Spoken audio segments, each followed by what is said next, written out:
Hello dear students, welcome to Nuclear Physics 1 lecture number 10. So I'm Dr. Pervez Ahmad. In these lectures, we will have a discussions on nuclear masses and sizes. So let's proceed towards today's lectures about the nuclear mass and size. So we will start our discussion from masses and binding energies. So in that we will have a discussion on absolute values measured with mass spectrometers and relative values from the reactions and decays. I mean, this about the lecture contents.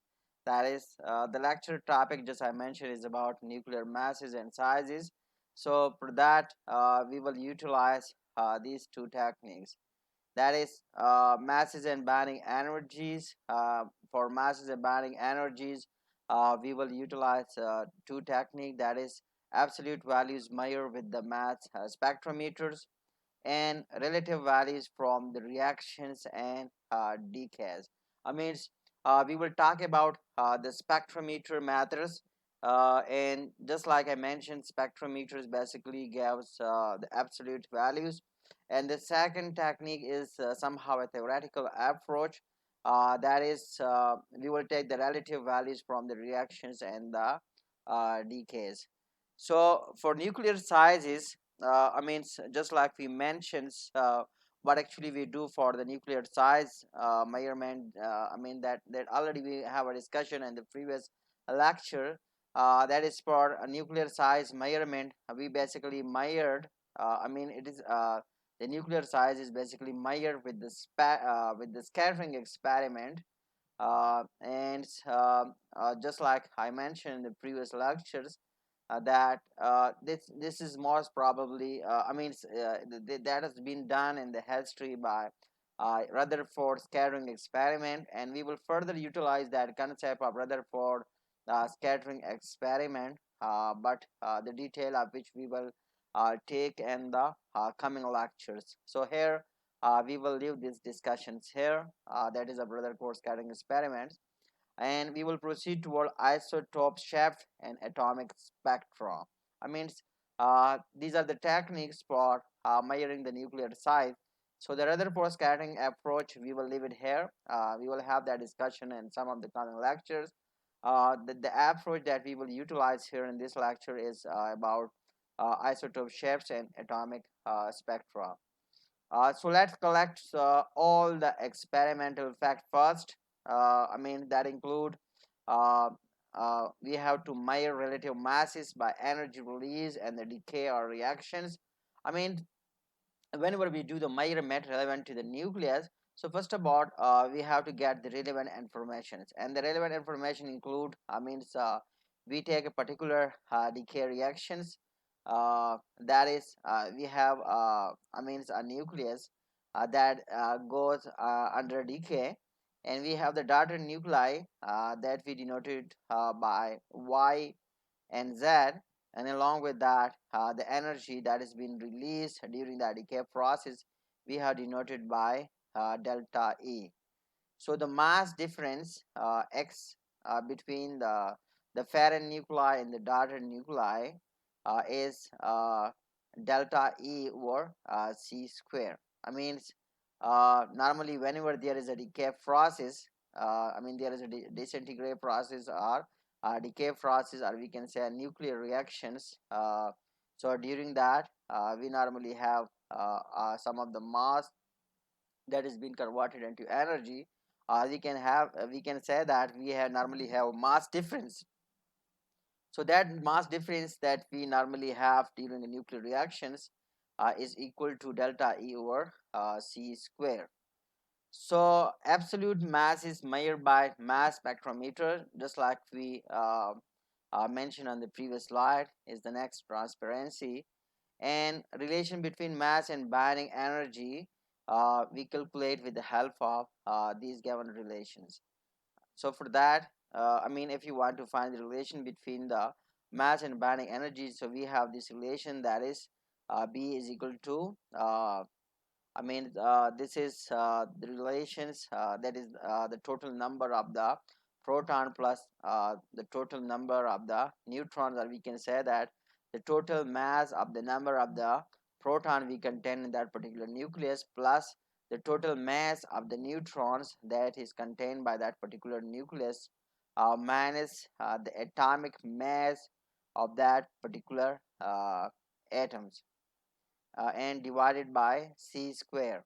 Or we can adopt an alternative methods where instead of atomic mass we can put the nucleus mass, and here we neglect the binding energy of the electrons, and we say that electron is very small as compared to the mass of the proton or the neutron, so we can neglect their binding energy and their mass and this calculation. So that's why we can have this alternative relations where instead of the atomic mass we can put the nucleus mass. So mass spectrometer, what we actually have in the mass spectrometers. So here you can see an example of the internal sketch of a mass spectrometers. So in mass spectrometer basically consists of an ion source. uh, that is an example of the ion source is a strong laser. They take out the electrons, and then we have a velocity selectors. Velocity selector consists of perpendicular electric and magnetic field, and then we have momentum selectors. So velocity selectors, for electric and magnetic forces to be equal and opposite, need that the electric force should be equal to the magnetic force.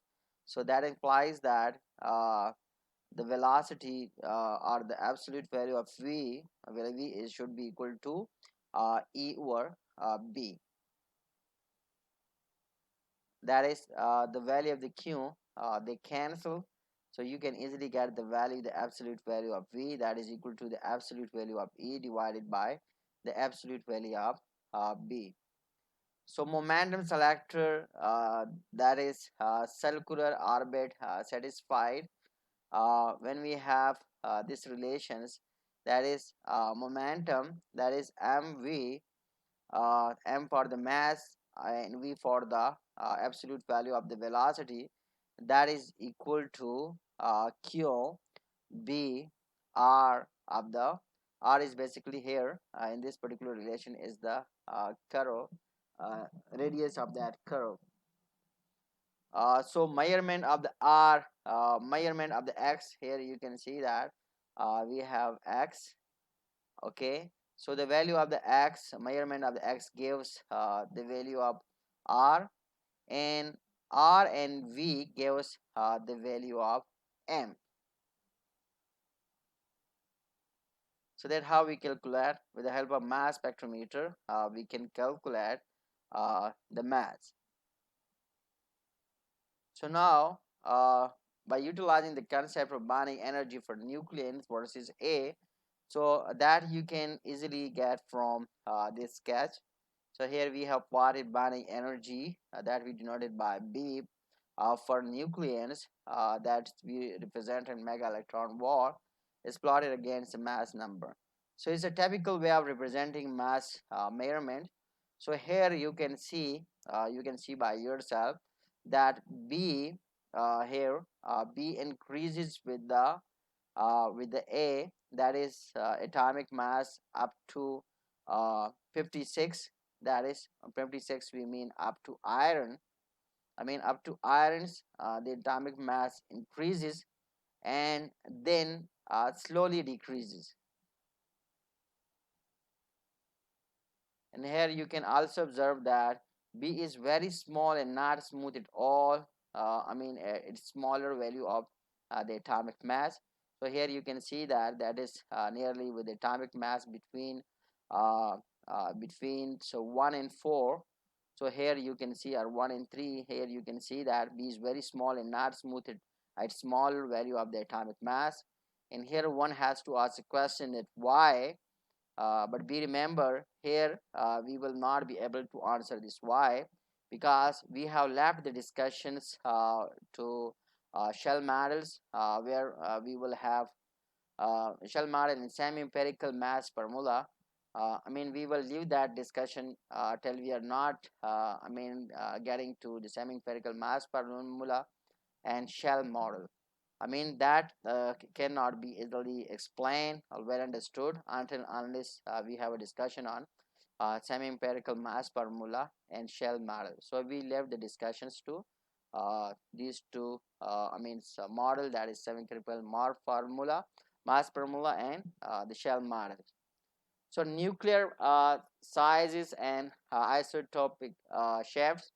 So for that, measure size of the nucleus by the effect of its charge distributions on the energy levels of atomic electrons. So sample point like Coulomb field will be modified by finite size of the nucleus. This should be felt most by electron close to the nucleus, that is K shells, and L is equal to 0, and should be negligible for the electrons with minimal overlap with the nucleus, that is L is greater than 0, or we can have the conditions psi is approximately approaching to R. So study this assuming hydrogenic ground state wave functions for the electrons that's justified even for the large Z atoms, since K shell electron does not see much of outer electrons. So we have to assume a uniform distributions of charge and a spherical nucleus of radius r. So here, calculate the potential inside the nucleus that we denote by V uh, with the subscript inside, that is mean potential inside the nucleus. So we have a most popular relations where help of the Gauss's law for the electric field, that is the electric field inside uh, is given by this relation, that is minus ZE over 4 pi epsilon naught r square and to R over a capital R whole cube. So this is the relation for the electric field inside by the help of the Gauss's law or by utilizing the Gauss's law. So here you can see it's a fraction of charge inside R. I mean this vector basically represent the fraction of charge inside the R, whereas this factor is usually 1 over R square factors. I mean, where we can say that E inside varies as 1 over R square. So this factor is basically 1 over R square factors. So V inside by integrating E inside and applying boundary conditions at R is equal to capital R to match V inside to usual 1 over R squares potential. So that can be done. I mean, we apply the boundary conditions for finding the potentials inside that particular Gaussian surface. So when you apply the conditions, just like we mentioned here, so we get the values for the potential inside, and that is given by these relations. I mean, this concept you already know from your electromagnetic theory, from electromagnetic theory course, where we do this calculation as a result of the application of the Gauss's law. So we already have, you already know about these calculations. So this is the value of potentials inside that particular Gaussian surface. So difference between the actual potentials and the coulombs, you can find it here. I mean, the difference between the actual potential and Coulomb potentials, and here it is the condition that R smaller r is smaller than the capital R. So use first order perturbation theory to calculate energy shaft, that is delta E, and for that we have the relation that is delta E is equal to integrals from 0 to R 4 pi r square psi static n2 minus E delta V as a functions of R and to psi as a function of R dr. So this is the relation for the energy shift. So this factor, this one is the results of the angle integrations, and here what actually we do, we have to insert approximate hydrogenic ground states wave functions. So with that, we will get, means here in this particular relations, here uh, what actually we do, we insert approximate hydrogenic ground state wave functions, that is psi is a function of r. So this is the values, we put that's values, and this is the approximate hydrogenic ground state wave functions. It's the value for that particular functions. If you take the approximate, this again, it's relations with the help of your knowledge from quantum mechanics. So that's been reduced to 2 and 2 z over nr whole raised to power 3 over 2.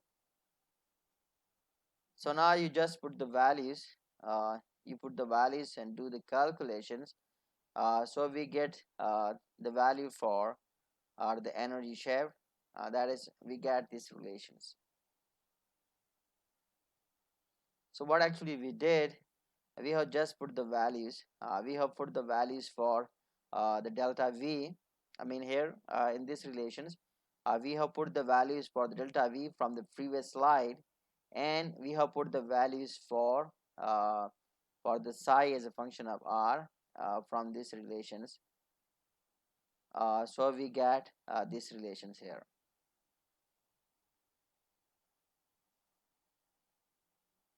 So here, if you further do the simplification, so this factor, if you apply, all these factors, they are constants. uh, you just apply what you just apply the integrations. So these factors 4 pi r square, uh, it's a constant, and once you apply the integrations on these factors, so that is equal to 4 pi capital R raised to power 5 over 5, the second terms, and the third terms. Once you apply the integrations, the sample integration is sample boundary conditions, so you get the values for all these terms. You apply the integrations, these integrations by taking the constant out of the integrations, so you will get the values. You for this term, you get the values equal to this. For these terms, this is the value, and for this term, we have this particular values. Now put all these values inside. Once you put all these values and do a bit of simplification, so you get the values for the energy shape, that is delta E is equal to 2z square r square over 5 epsilon naught and 2 z over n naught whole raised to power 3. So this is the value for the energy shape. But here we should note that delta E is proportional to z raised to power 4 and r square. This implies that most notable effect is deep inside the large Z nuclei. Once we have these relations, so from this relation you can easily get that delta is proportions to z raised to power 4. Cube is here and 1 is here, so 4 and r square. So what it mean? It mean that the effect, noticeable effect, is deep inside the large atomic number, large size nuclei. It can be effect, the effect can be effect inside the large size the nuclei. And for that, we have the value for the nr, which is equal to 0.5 10 raised to power minus 10 meter. It's most probably from the Bohr radius calculations. So that's all we have for this lecture. Thanks for watching. But stay tuned with the next lectures, in which we will proceed toward the isotope shaft. That will be lecture number 11. Stay tuned. Till then, bye bye.